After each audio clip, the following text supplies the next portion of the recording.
Hi guys, ఎలా ఉన్నారు? మరో ఇంట్రెస్టింగ్ వీడియోతో మళ్ళీ మీ ముందుకు వచ్చాను.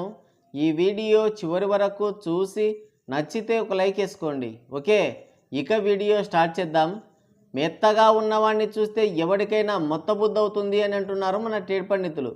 విషయం మీకు తెలుసు, ఇడుపు కాగితం అనే సినిమా పోస్టర్ రిలీజ్ చేయడం, ఆడెవడో తెలుగులో సబ్ టైటిల్స్ చేస్తారా, అలాగే రిలీజ్ చేస్తారా అని అనడం, దానికి కొంతమంది చెవిగోసిన మేకల్లా అరవడం, దాంట్లోకి మన కైతక్క ఇంకొంతమంది మేతావులు రావడం, రచ్చ చేయడం, ఇదంతా మీకు తెలిసిందే. అయితే ఆ కామెంట్ చేసినోడిని వదిలేసి వాడు ఆ కామెంట్ ఎందుకు చేశాడు అనే ఆలోచన లేకుండా మొత్తం ఆంధ్ర వాళ్ళనే టార్గెట్ చేసి అవమానిస్తున్నారు. 2-3 రోజుల నుంచి ఓ తెగ బట్టలన్నీ సింపేసుకుంటున్నారు. ఇంకొంచెం సించుతారు ఈరోజు మన ట్రేడ్ పండితులు. అసలు సమస్య తెచ్చిందే తెలంగాణ వాళ్ళు. మళ్ళీ ఎన్న పెడితే మింగలేరు, ఏలు పెడితే కొరకలేరు అన్నట్టుగా డ్రామాలు వేస్తున్నారు. ఏడుపు కాగితం అనే పోస్టర్ చూసి తెలుగులో డబ్బింగ్ చేస్తారా, సబ్ టైటిల్స్ చేస్తారా, లేదంటే అలాగే రిలీజ్ చేస్తారా అని వాడు కరెక్ట్గానే అడిగాడు. ఆ కామెంట్తో కరెక్ట్గా రాడ్డు దించాడు వాడు. 2 వారాల క్రితం రేగ్గడ్డి అనేవాడు తెలంగాణ భాష అనే ఒక వీడియో చేసి, తెలంగాణ అనేది ఒక సపరేట్ భాష, వేరు చోట్ల మాట్లాడితే అది ఒకే భాష అయిపోదు అన్నాడు. కొంతమంది ఏమంటారు అంటే ఇది ఒకటే భాష అని మాట్లాడుతున్నారు. సో మ్యూచువల్ ఇంటెలిజిబిలిటీ ఉన్నంత మాత్రాన ఇద్దరు వ్యక్తులు వేరే ప్రాంతాల్లో మాట్లాడే భాష ఒకటే అయిపోతుందా? సో తెలంగాణ అనేది ఒక సపరేట్ భాష. అది దానికి వాడు కౌంటర్ ఇచ్చాడు. వాడు 37 నిమిషాల వీడియో చేసి మొత్తం తెలుగులోనే మాట్లాడి మాది వేరే భాష అంటాడు. ఏదో ఆ భాషని వీడియో పుట్టించినట్టు చెప్పాడు. నిజాం పాలనలోనే సంకనాగిపోయింది మీ తెలుగు. వాడు సబ్ టైటిల్స్ వేయండి, తెలుగులో డబ్ చేయండి అని అనడంలో తప్పే ఉంది. మీ భాష వేరు కదా. దీంట్లోకి లిక్కర్ స్కామ్లో ఢిల్లీ లెవెల్లో సత్తా చాటిన కైతక్క కూడా ఎంట్రీ ఇచ్చింది. పవర్ బాబుని కామెంట్ చేసింది. Good, very good. తెలుగులో డబ్ చేయండి అన్నందుకే ఇంత రాద్ధాంతం చేస్తుందే వీళ్ళయ్య కేసీఆర్, అన్న కేటీఆర్, బావ హరీష్ రావు, ఈమె ఆంధ్ర వాళ్ళని ఎంత కించపరిచారు. ఇదే కేసీఆర్ అంగుళం ఆంధ్ర బిర్యానీని పెంటతో పోల్చాడు. దాన్ని కవితక్క పక్కపక్క నవ్వి సమర్థించింది కూడా. ఆంధ్ర బిర్యానీ ఎట్లుంటుందో కేసీఆర్ సార్ చెప్పిండు కదనే, మనం ఆంధ్రలో ఏం తింటాం. విన్నారా? మరి అప్పుడు ఎందుకని ఎవరు గుడ్డలు చించుకోలేదు? పెంటతో పోల్చిన కేసీఆర్ ఆంధ్రాకి వచ్చి రోజా వాళ్ళ ఇంట్లో అదే పెంట తిన్నాడు. ఇది మాత్రం హైలైట్. ఇక్కడ మాత్రం రోజా ఆంటీని మెచ్చుకోవాల్సిందే. ఆ రోజున ఆంధ్ర బిర్యానీని పెండ అంటే అక్కడున్న వాళ్ళందరూ పల్లికిలించారు. ఇప్పుడు ఇంగితాలని అటకెక్కించింది ఎవరు?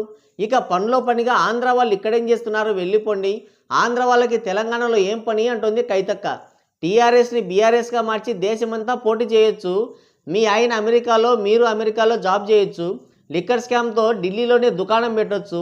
ఇంకోటి లక్సస్ అనే ఒక జపాన్ కార్లో జర్మన్ నుంచి తెచ్చిన ఆడి కార్లో తిరగొచ్చు. మరి అలాంటప్పుడు లోకల్ కార్లోనే తిరగొచ్చు కదా.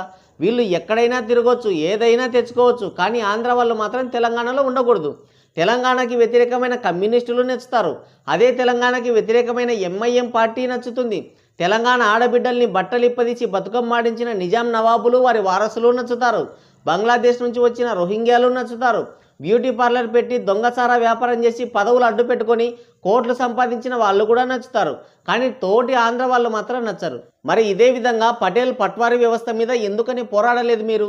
15 నిమిషాలు చాలు మొత్తం బూడిద చేస్తామన్న ఎంఐఎం లీడర్ మీద ఎందుకని తిరగబడలేకపోయారు?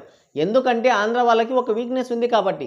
60 సంవత్సరాల హైదరాబాద్ మా రాజధాని అనుకొని ఆంధ్రాలో ఆస్తులన్నీ అమ్మి హైదరాబాద్లో వేలు లక్షల కోట్లు పెట్టుబడులు పెట్టి ఇల్లు వ్యాపారాలు విస్తరించిన తర్వాత సడన్గా ఇది మీది కాదు వెళ్ళిపోండి అంటే ఆ పెయిన్ ఎలా ఉంటుంది? వెళ్ళడానికి దారి లేదు. ఉంటే మీ సూటిపోటి మాటలు. ఆ వీక్నెస్ ఉంది కాబట్టి మీరు అయిన దానికి కాందానికి రెచ్చిపోతున్నారు. ఇదే తెలంగాణలో వేలు లక్షల మంది రోహింగ్యాలు ఉన్నారు. వాళ్ళని ఏం పీకలేరు. కానీ తోటి తెలుగువారి మీద మాత్రం ఇంత కక్షనా? మీకు దమ్ముంటే వాళ్ళని ట్రైన్లు, బస్సులు పెట్టి దేశం దాటించండి చూద్దాం. అది చేత కాదు. కైతక్క కామెడీ చేయడానికి వచ్చింది. మిగులు బడ్జెట్తో తెలంగాణని అప్పగిస్తే మిగులు మింగేసి అప్పుల కుప్పగా చేశారు. బంగారు తెలంగాణ చేస్తామని స్కామ్లన్నీ చేసి బంగారాన్ని వాళ్ళ ఇంట్లో ఉంచుకొని తెలంగాణలో లంగా మాత్రమే మిగిల్చారు. ఒక్క విషయం, ఇంకో అవకాశం ఇచ్చి ఉంటే రాష్ట్రాన్ని తూకానికి అమ్మేసే వల్ల కాదా? నీళ్లు, నిధులు, ఉద్యోగాలు, అధికారం తెలంగాణ వాళ్ళకే కావాలన్నారు. మీ పోరాట పటిమ వల్ల ఇప్పుడు అన్నీ వచ్చాయి కదా. రాష్ట్రం విడిపోయి 12 సంవత్సరాలు అయినా ఇంకా అక్కడే ఆగిపోయారు. పరిపాలన చేతగాక ఇంకా ఆంధ్ర వాళ్ళ మీద పడి ఏడుస్తూనే ఉన్నారు. పెద్ద పోటుగాలలాగా మేమే పరిపాలించుకుంటామంటారు. చేతగాక మళ్ళీ ఆంధ్ర వాళ్ళ మీద పడి ఏడుస్తారు. మీకెందుకు తెలంగాణ? ఆంధ్ర వాళ్ళు వెళ్ళిపోండి అన్నందుకే జబర్దస్త్ మహిదరు మా ఆస్తులు కొనండి అన్నాడు. దాంట్లో తప్పేముంది? పెట్టుబడులు పెట్టింది, కాంట్రాక్టులు తీసుకుంది ఆంధ్ర వాళ్ళే కదా. మీకు తెలీదా?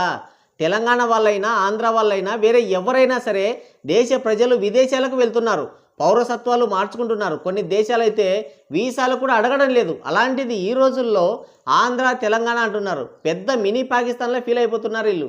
ఇంకా ఆంధ్ర బూచిని ఎంతకాలం చూపిస్తారు? ఎవడో పోస్ట్ పెట్టాడంట, అది తప్పంట. మరి మీరేం పీకుతున్నారు? దాని మీద డిబేట్లు, ప్రెస్ మీట్లు, రౌండ్ టేబుల్ సమావేశాలు పెట్టి ఆంధ్రాని ఎన్ని రకాలుగా విమర్శించాలో అన్ని రకాలుగా విమర్శించి మీ అక్కసు మొత్తం తీర్చుకుంటున్నారు. మీ చేతగానితనాన్ని ఇలా కప్పిపుచ్చుకుంటున్నారు అన్నమాట. రాష్ట్రం వదిలి వెళ్ళాలంట. ఏమనుకుంటున్నారు మీ గురించి మీరు?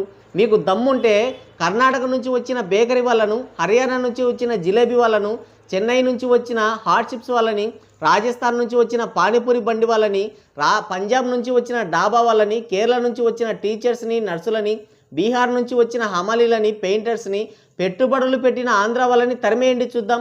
ఎక్కడి వాళ్ళు అక్కడ వెళ్ళిపోతే త్యాగాల తెలంగాణ, దిక్కులేని తెలంగాణ అవుతుంది. ఫస్ట్ వీళ్ళందరూ ట్యాక్సులు కట్టి ప్రభుత్వాన్ని బతికిస్తున్నారు. ఆ ప్రభుత్వం మీకు ఉచిత పథకాలు ఇచ్చి మిమ్మల్ని బతికిస్తుంది. అది గుర్తుపెట్టుకోండి. కాకి కబుర్లు చెప్పినంత ఈజీ కాదు తరిమేయడం. ముందు తెలంగాణ వాళ్ళని రాష్ట్రం దాటకుండా చూసుకోండి. కష్టపడి సంపాదిస్తూ ట్యాక్స్ కడుతూ గౌరవంగా బతుకుతున్న వాళ్ళని వెళ్ళిపోమంటున్నారు. ఎక్కడో బంగ్లాదేశ్, మయన్మార్ నుంచి వచ్చి పైసా ఆదాయం లేకుండా ఉచిత పథకాలు దెంగి తింటున్న రోహింగ్యాలని మాత్రం ఏమన్నారు? ఎందుకంటే వాడికి పోగొట్టుకోవడానికి ఏముండదు, తిరగబడి గూటం పెడతాడు. అందుకనే సైలెంట్గా ఉంటారు. 2 సార్లు గెలిపిస్తే ఎవరికి మేలు జరిగింది? తెలంగాణ వచ్చిన కొన్ని రోజుల తర్వాత కూడా ఓన్లీ ఆంధ్ర వాళ్ళు మాత్రమే ఉండేవాళ్ళు అక్కడ. ఇప్పుడు ఎక్కడ చూసినా బిజినెస్ అండ్ లేబర్ వర్క్స్ అన్నీ వేరే రాష్ట్రాల వాళ్ళ చేతుల్లోకి, రోహింగ్యాల చేతుల్లోకి వెళ్ళాయి. దీనికి కారణం మీరు కదా కైతక్క. ఒకప్పుడు తెలంగాణలో గొడ్డు చాకిరీ చేసి గౌరవంగా బ్రతికే వాళ్ళు ప్రజలు. కానీ టీఆర్ఎస్ గవర్నమెంట్ వచ్చిన తర్వాత మొత్తం అందరినీ తాగుబోతులను చేసింది. ఎవడన్నా తెలంగాణ వాళ్ళకి పని ఇవ్వాలంటే తెలంగాణ వాళ్ళు తాగుబోతులు కదరా అని మాట్లాడుతున్నారు. తాగుతాం, తింటాం, ముక్కలేంది ముద్ద దిగదు, తాగడమే మా కల్చర్ అని చెప్పుకుంటున్నారు. సిగ్గులేదు? తాగడం కల్చర్ అంట. ముందు మీ చరిత్ర మీకే తెలీదు. నిజాం, రజాకార్లు, భూస్వాములు, పఠాన్, పట్వారీలు, కరణం, మున్సబుల దౌర్జన్యాలు తట్టుకోలేక చేతులు ఎత్తేసినప్పుడు ఆంధ్రాని మీకు దిక్కైంది. ఒకసారి ఆ తాగడం ఆపి చరిత్రలోకి తొంగి చూడండి. మా భాష వేరు, మేము వేరు, ఇలాంటి డబ్బా మాటలన్నీ కట్టిపెట్టి ఆంధ్ర వాళ్ళ మీద పడి ఏడవడం ఆపేసి ఈ 12 సంవత్సరాల సపరేట్ తెలంగాణలో మీ నాయకుల ఆస్తులు ఎంత పెరిగాయి, మీ బతుకులు ఎంత మారాయి? త్యాగాలు చేసి తెలంగాణ తెచ్చుకుంటే మీకేం ఒరిగింది? పోరాటంలో ప్రాణాలు కోల్పోయిన వీరులకి దక్కిన గౌరవం ఏంటి? బతుకుతున్న పోరాట వీరుల దుర్భర పరిస్థితి ఏంటి? మిగులు బడ్జెట్ ఏమైంది? ఇవి చూసుకోండి. మొన్న ఒక అతను నేను తెలంగాణ ఉద్యమకారుణ్ణి అని అడుక్కుంటున్నాడు ట్రైన్లో. మీకోసం పోరాడిన వాడు అడుక్కుంటుంటే వాడిని పట్టించుకోకుండా పొద్దువని మాటలన్నీ మాట్లాడుతున్నారు. మిమ్మల్ని రెచ్చగొడుతున్న మీ నాయకుల ఆస్తులు ఎంత పెరిగాయి కానీ మీ బతుకులు మాత్రం మారలేదు. ఇట్టయితే మీకు బంగారు తెలంగాణ ఎప్పుడు వస్తుంది? ప్రాంతాలు వేరైనా మనమంతా తెలుగు వాళ్ళం. అందరం కలిసి అభివృద్ధి పదంలోకి వెళ్దాం. ఇప్పటికైనా ఆంధ్ర వాళ్ళ మీద పడి ఏడవడం ఆపండి అని హితవు పలుకుతున్నారు మన టేడ్ పండితులు. మరి మీరేమంటారు? కింద కామెంట్ చేయండి. సో గైస్, ఇది వీడియో. మరోసారి మరో ఇంట్రెస్టింగ్ వీడియోతో మళ్ళీ కలుద్దాం. Thank you, take care, bye bye.